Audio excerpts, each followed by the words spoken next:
tardes tengan ustedes. De este lado del micrófono les saluda Sonia Venegas en su programa Rutas y Retos de Legalidad, como cada viernes, para analizar temas relacionados con el derecho administrativo o disciplinas afines, como es el caso de hoy.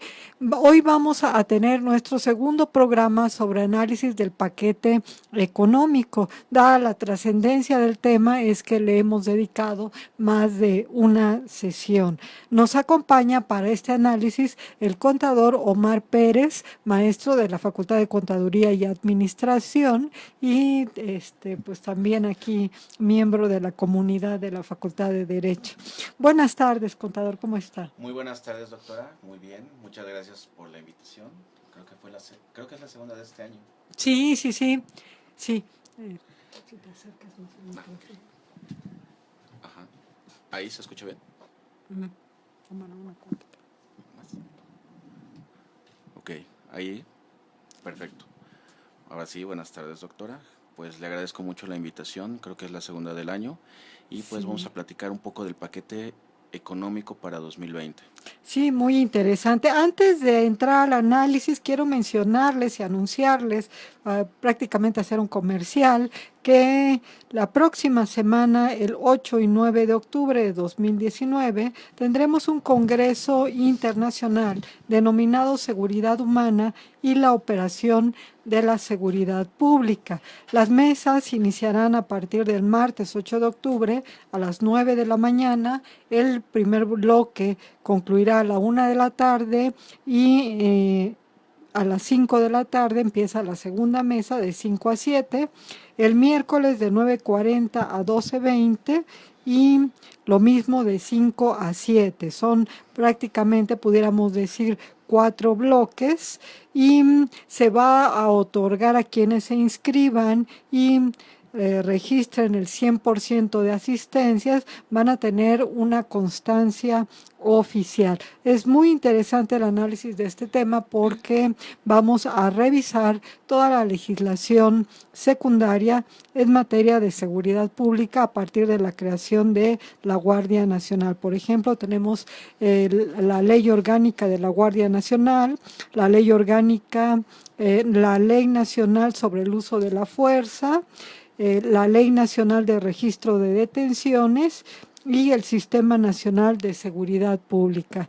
Los invitamos a que se inscriban al correo seminario.derecho.unam@gmail.com. Repito, seminario.derecho.adm.unam@gmail.com. Y estamos recibiendo ya inscripciones, ya tenemos una buena cantidad de inscritos.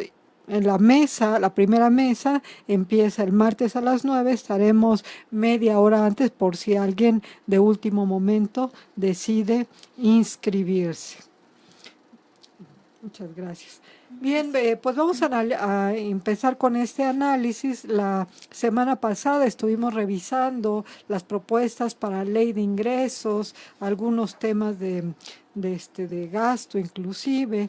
Hoy vamos a hablar sobre las reformas pretendidas al Código Fiscal de la Federación, donde subyacen, yo creo que hay un par de temas por ahí que desde 2013-2014 vienen tratando de implementarse. Han rendido algún tipo de fruto, pero no como la autoridad esperaba, y creo que ahora viene con mayor fuerza, ¿verdad? Varias de estas reformas van en ese sentido. Sí, en el entendido de que el plan BEPS estaba convenido que las reformas a las legislaciones locales, a las legislaciones domésticas de cada uno de los países miembros de la OCDE fueran de manera paulatina. Hoy día pues estamos a 5 años, casi 6. Pues bueno, ya se está viendo que la reforma tiende a dar cumplimiento a este plan. Claro, un poco atacar este problema de la erosión de la base y el desplazamiento de las ganancias, y en donde creo que sigue siendo un tema medular, pues operaciones inexistentes, ¿verdad? Sí, o sea, darle más fuerza al 69B del Código Fiscal de la Federación en cuanto a las operaciones inexistentes. Sí, por ejemplo, ¿cuáles pudiéramos citar? Pudiéramos hablar de estas reformas, por ejemplo, se propone que eh, el SAT no otorgue una e-firma cuando los contribuyentes no proporcionen información suficiente relacionada con su identidad, domicilio o sobre su situación fiscal, o bien cuando dicha información no pueda ser validada, Así es. ¿verdad? Aquí le preguntaríamos, contador, ¿para qué nos sirve la e-firma? ¿La e-firma es una versión de las firmas digitales o cómo la podemos entender? Muy bien, la firma electrónica, hoy día e-firma, nace en primera instancia de la FEA, la firma electrónica avanzada, luego la FIEL, y hoy día es conocida como la e-firma. Tiene la misma estructura, se supone que tiene mayores candados para que sea inviolable e irrepetible. ¿Cuál es, bueno, lo que opino De esa de propuesta, esta porque yo propuesta? diría, pues bueno, actualmente el SAT no me parece que otorgue la e-firma si no se le proporciona toda esta información de identificación, ¿o sí?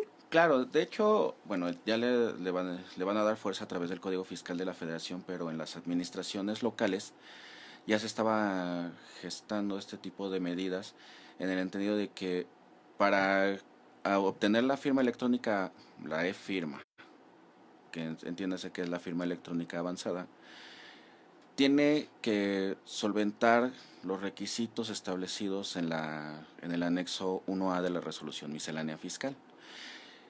Si el servidor público tiene que llenar un cuestionario con los datos sobre el domicilio, sobre bueno, tipo de persona, si es física, si es moral, y los datos necesarios para identificar a cada uno de los contribuyentes.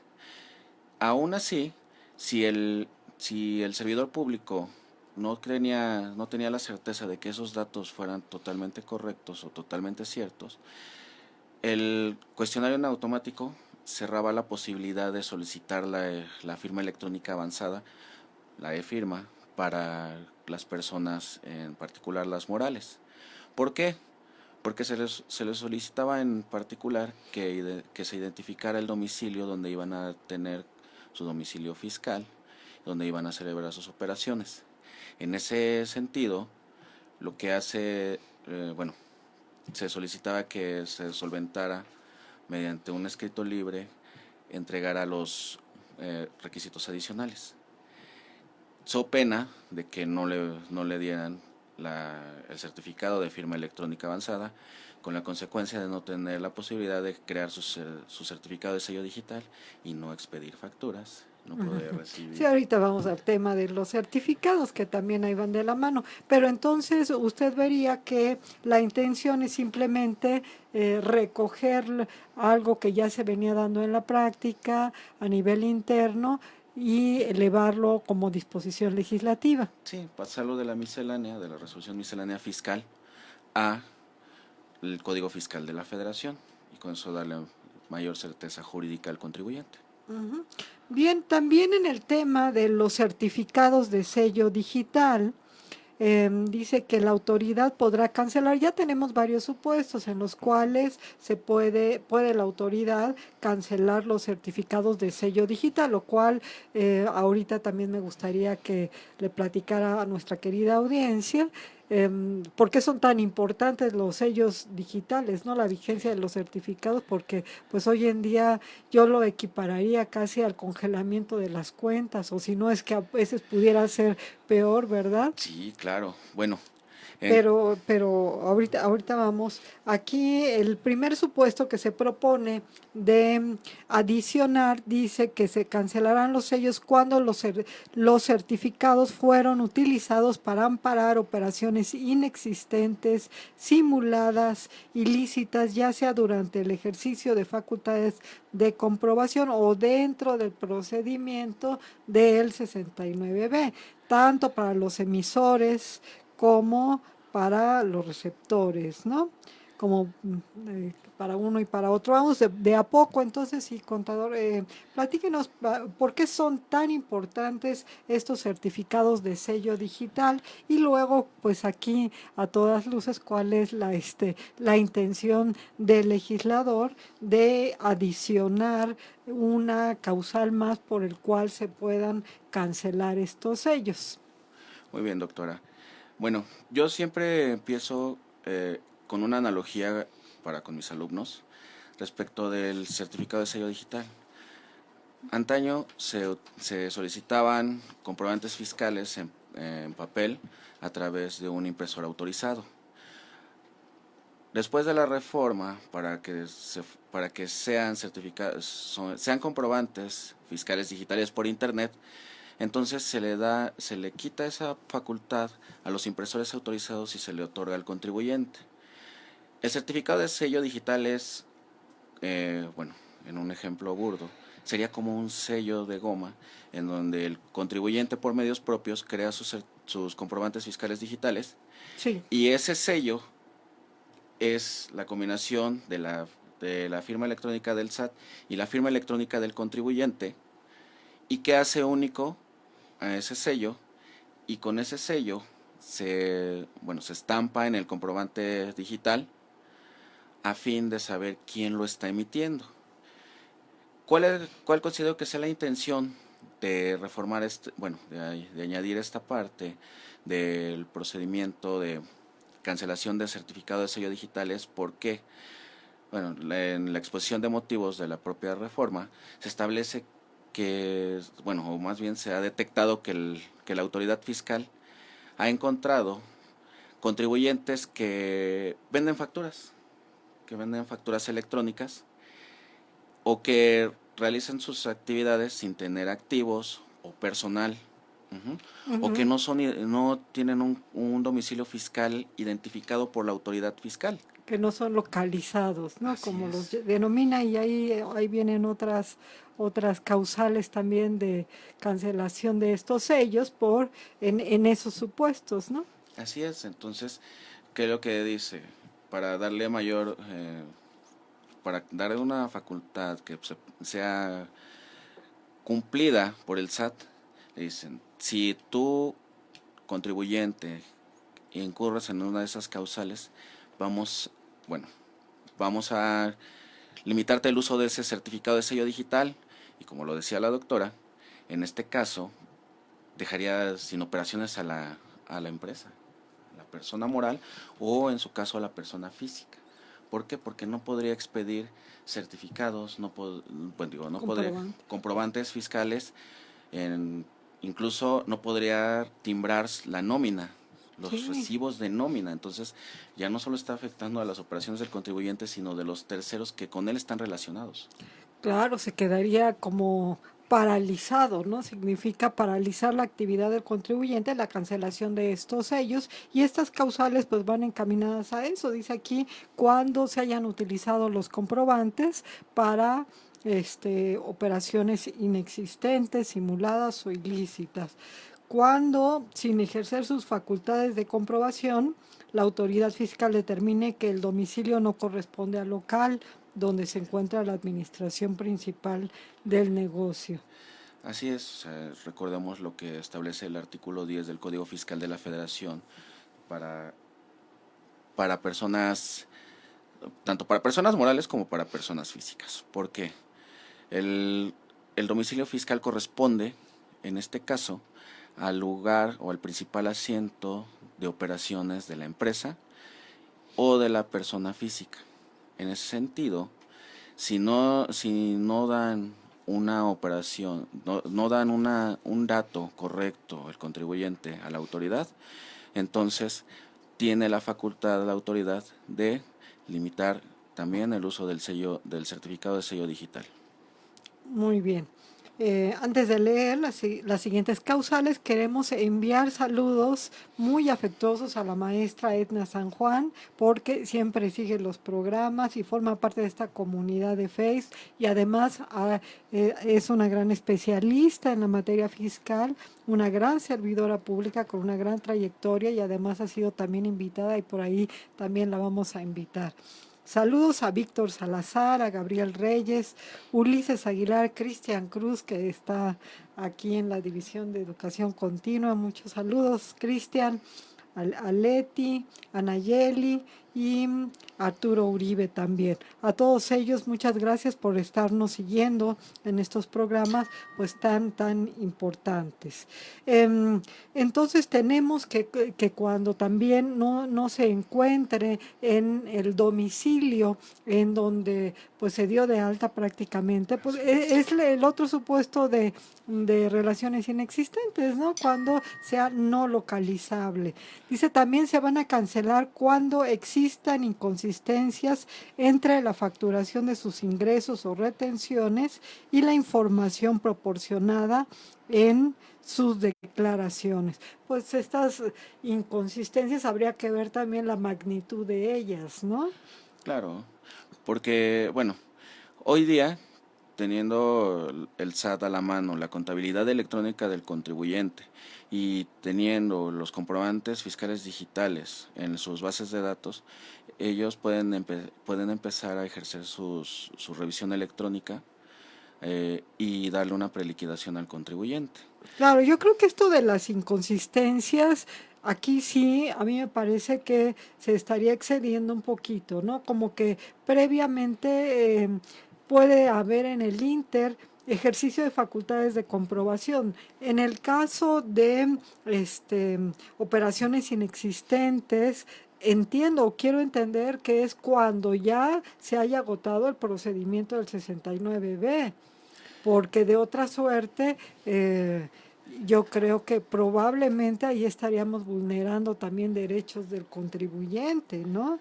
Pero, o cuando dice es no localizable, ahí empieza diciendo aún sin ejercer sus facultades de comprobación, pero quiere decir que fehacientemente sabe que el contribuyente no está en el domicilio. Sin embargo, que haya inconsistencias, bueno, pues una inconsistencia, pues una pequeña diferencia y llevarlo al extremo de cancelarle los certificados de sello digital, me parece extrema la medida, ¿no? Sin una garantía previa de audiencia, sin un procedimiento. Sí, entendiendo que el artículo 17 de la Ley Federal de Derechos del Contribuyente establece que se presume de buena fe Además, la actuación del contribuyente. En ese sentido, sí podría ser sobrepasar esas facultades o excederlas, porque no da un parámetro para establecer qué es inconsistencias sí y qué inconsistencias no. Entonces, queda el arbitrio de la autoridad el conocer este tipo de inconsistencias y saber en cuáles va a cancelar el certificado de sello digital.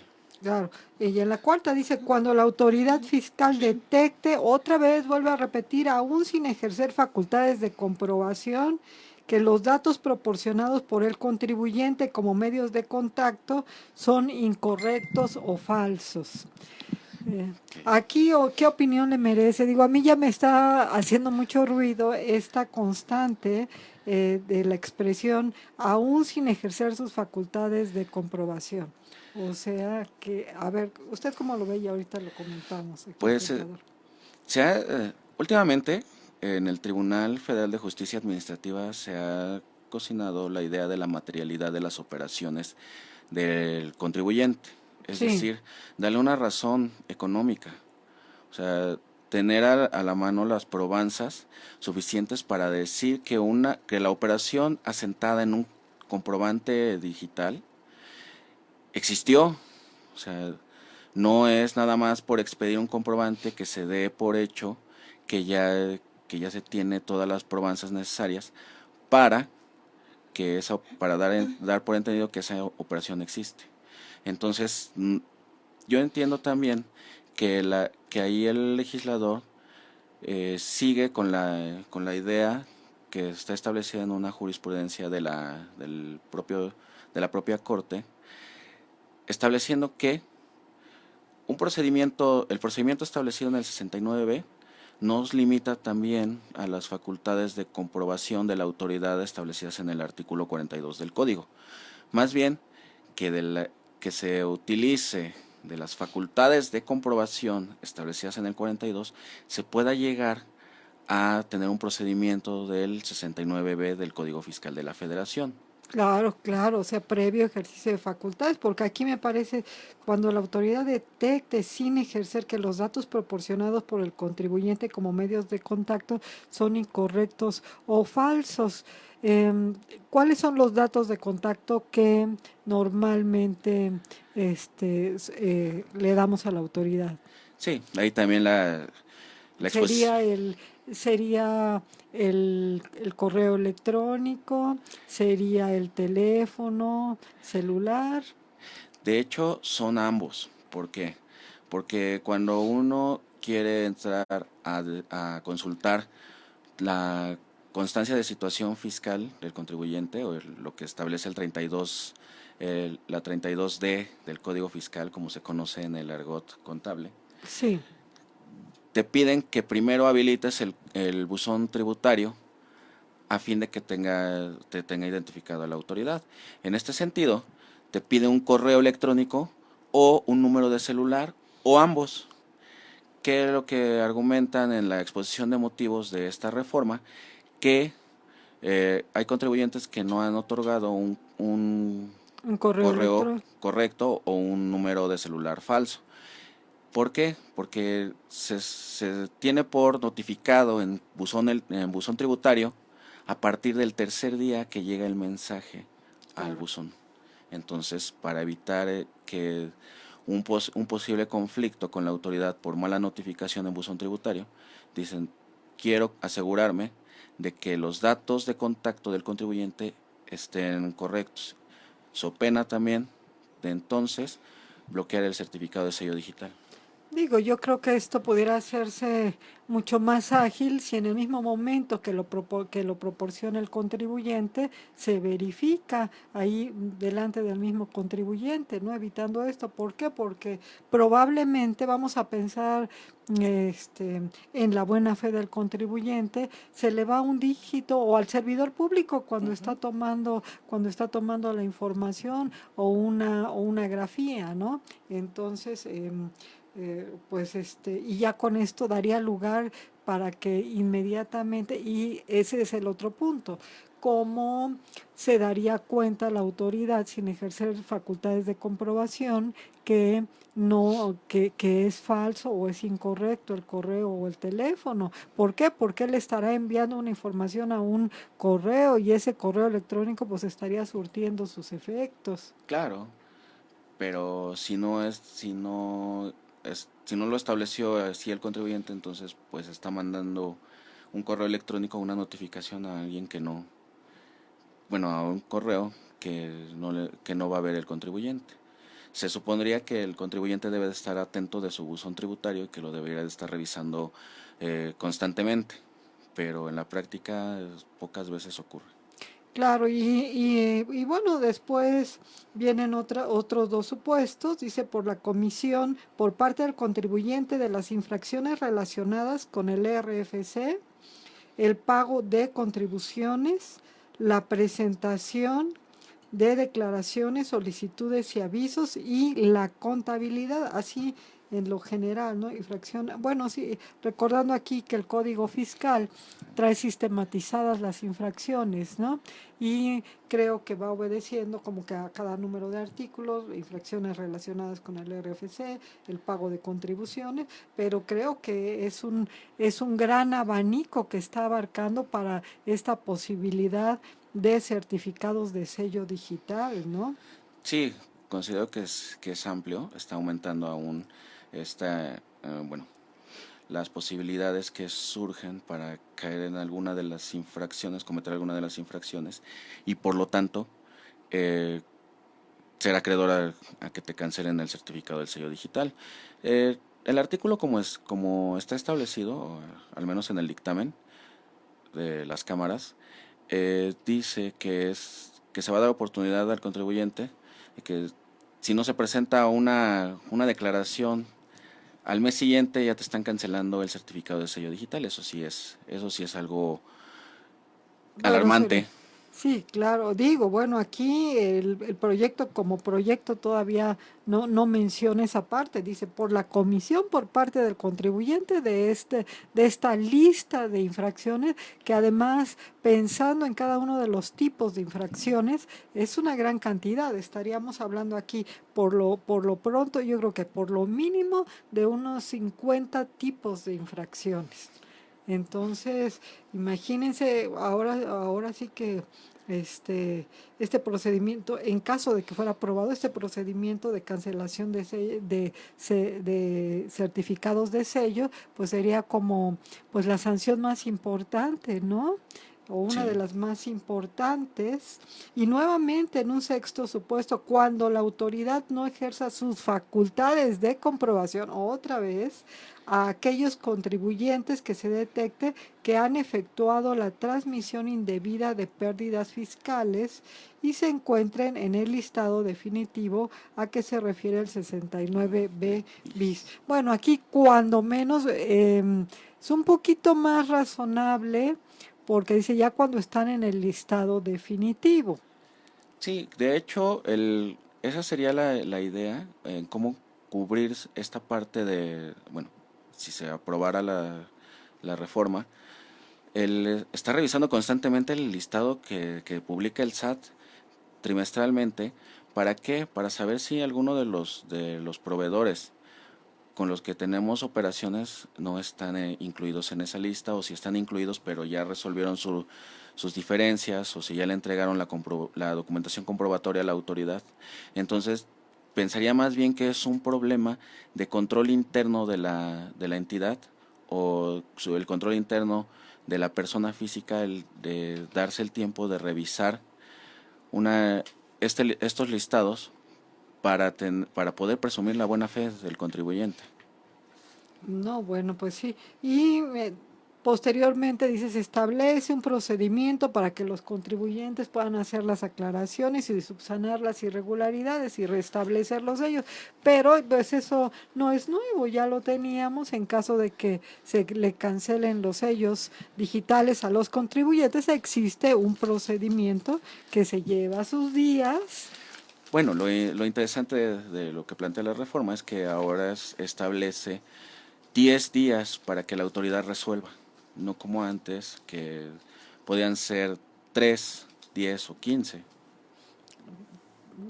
Sí, pues ojalá que sea de ese modo.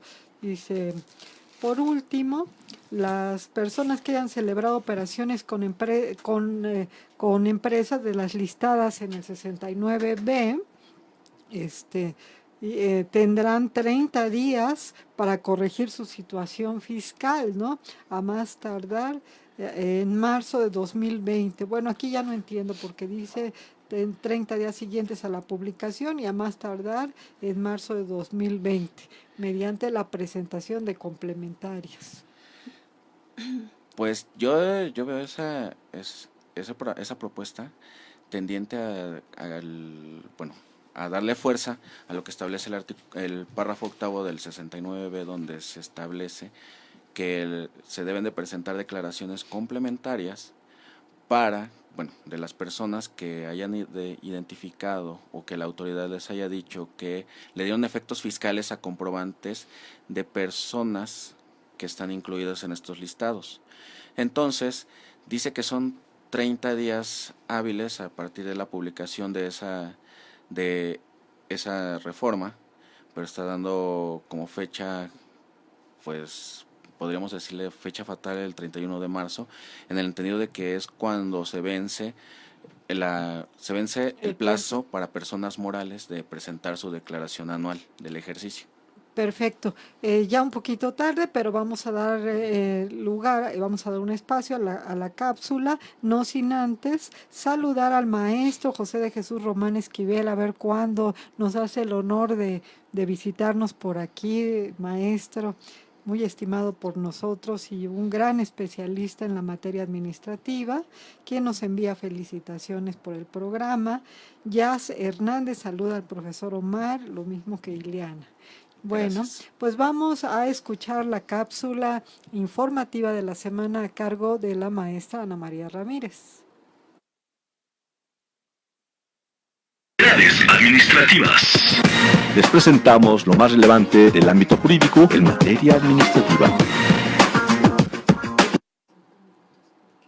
Hola, muy buenas tardes. En esta ocasión les compartimos que el Tribunal en Pleno de la Suprema Corte de Justicia de la Nación conoció de una acción de inconstitucionalidad promovida por la Comisión Nacional de los Derechos Humanos, mediante la cual solicitó la invalidez de diversas disposiciones contenidas en las leyes de ingresos municipales del Estado de Puebla para el ejercicio fiscal 2019. Ello lo hizo al estimar que se establecen cobros excesivos y desproporcionados por el almacenamiento de información pública en disco compacto, lo cual es contrario al principio de gratuidad.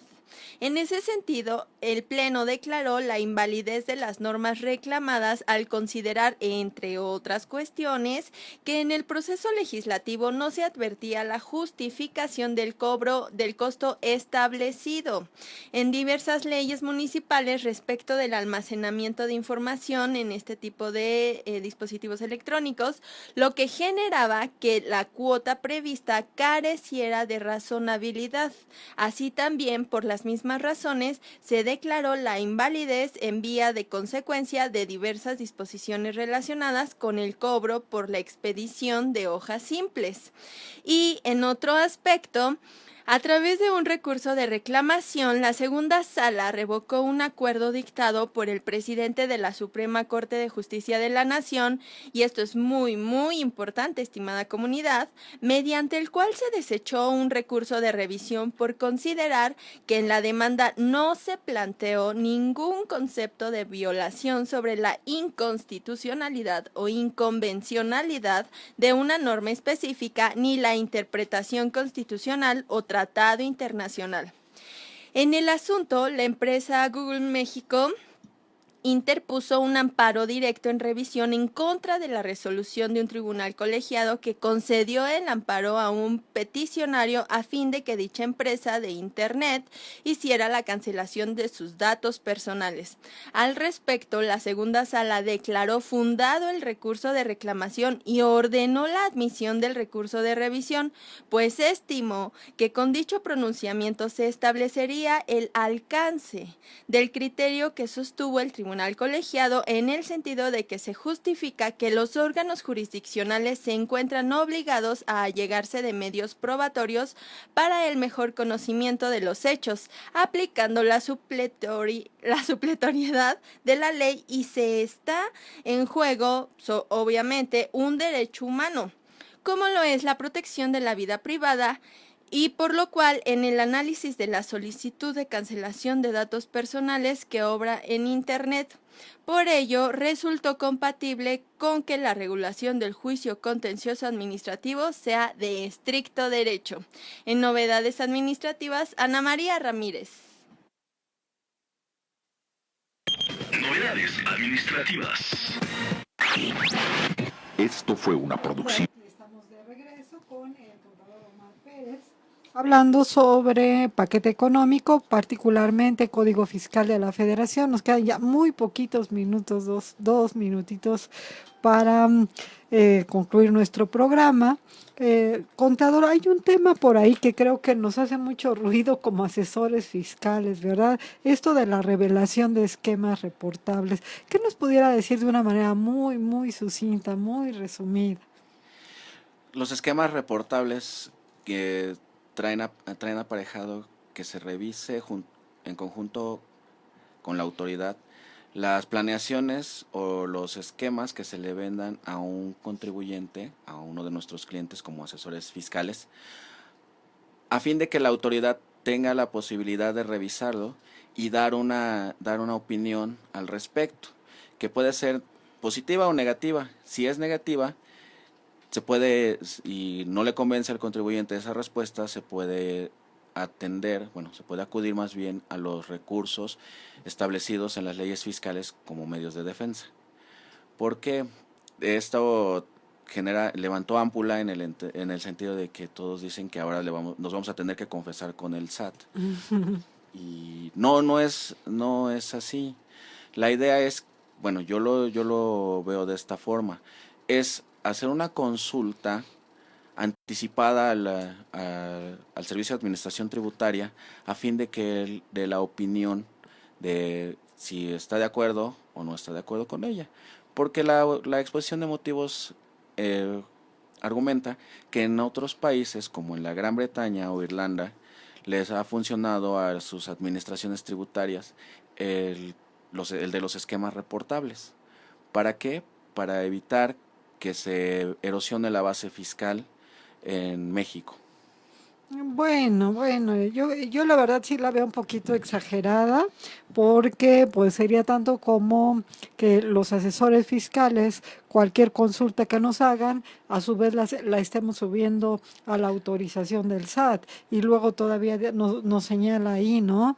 Que el SAT va a llevar ahora un registro de asesores fiscales, o sea, quiénes son los que deberíamos o no deberíamos de entrar dentro de ese registro. Y me parece que exagera un poco cuando dices es que se entiende como esquema reportable cualquiera que pueda generar directa o indirectamente la obtención de un beneficio fiscal en México. ¿Por qué? Porque tendríamos que definir qué se entiende por beneficio fiscal. Simplemente un estímulo fiscal es un beneficio fiscal, una reducción igual.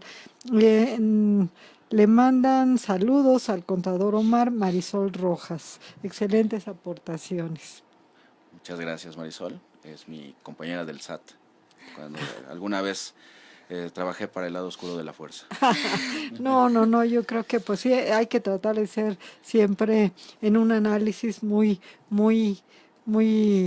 objetivo, ¿no? No hay que ser neutral. Sí sabemos que el tema de operaciones inexistentes, que el tema de BEPS, pues son temas que laceran la recaudación, ¿no? Y que al final los contribuyentes que tratamos de ser cumplidos somos los que pagamos esos boquetes, diríamos, dentro de la recaudación, pero pues las propuestas tienen que ser también atendiendo y respetando los derechos de los contribuyentes. En este caso, pues también tenemos de por medio como asesores, pues secretos profesionales, ¿no? Y no quiere decir que porque se platiquen determinadas estrategias son ilícitas necesariamente, o sea, sabemos que existe la economía de opción y que varios caminos nos llevan a la misma finalidad y que esa finalidad puede ser lícita, la A, la B y la Z. Es así que muchas veces las mismas leyes fiscales dan la opción de un camino u otro, ¿no? Puedes determinar de este modo o puedes determinar de este otro modo. ¿Y cuál vas a elegir? El que te reporte mayores beneficios. Es muy natural. Entonces, pues vamos a ver qué sucede con este paquete. ¿Algo más que quiera agregar, contador? Pues hay que estar atentos a la aprobación de esta reforma y bueno, retomando lo de esquemas reportables, yo advierto del cuerpo del artículo que se añadirá al Código Fiscal de la Federación que tiene un apellido y son las empresas multinacionales. Hay algunas hipótesis jurídicas que podrían impactar en los contribuyentes de menor jerarquía, pero serían menos que las que tienen enfocado el objetivo de multinacionales. Sí, claro, dice, los asesores fiscales serán los principales obligados a revelar los esquemas reportables mediante declaración informativa. La Ajá. declaración informativa, que bueno, esa ya se viene dando, ¿no? Aunque también se establece que si son operaciones que tienen cierto grado de secrecía, se tiene que avisar al SAT que no se le va a entregar ese tipo de información. Entonces, digo, suponiendo que todavía quieren respetar la parte del secreto fiscal.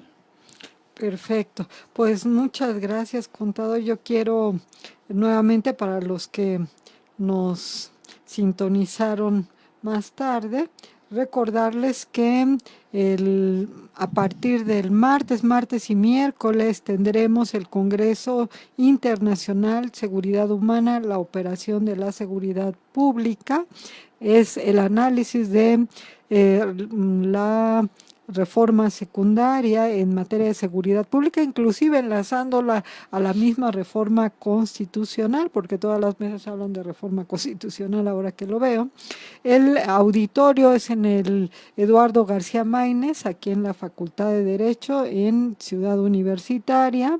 El registro lo pueden hacer electrónicamente a través del correo seminario.derecho.adm.unam@gmail.com o ver el cartel que está en la página de Facebook, Seminario de Derecho Administrativo, Facultad de Derecho, turno vespertino. Las mesas comienzan el martes 8 de octubre a las 9 de la mañana en caso de que deseen inscribirse, porque aquellos que cuenten con el 100% de asistencia, son solamente 4 mesas, tendrán derecho a una constancia oficial. La primera mesa es de las 9 de la mañana hasta la 1 de la tarde, la segunda mesa el mismo martes de 5 a 7 y el miércoles comenzamos 9:40 a 12:20 y por la tarde de 5 a 7. Ojalá que se animen a inscribirse, si no, cuando menos, pues coméntenle a quien ustedes consideren les puede interesar. Pues bien, agradecemos al contador Omar Pérez que nos haya visitado por aquí. Muchas gracias, contador. Doctora, muchas gracias. Siempre es un placer saludarle. Muchísimas gracias. En los controles, Lalo Ramírez.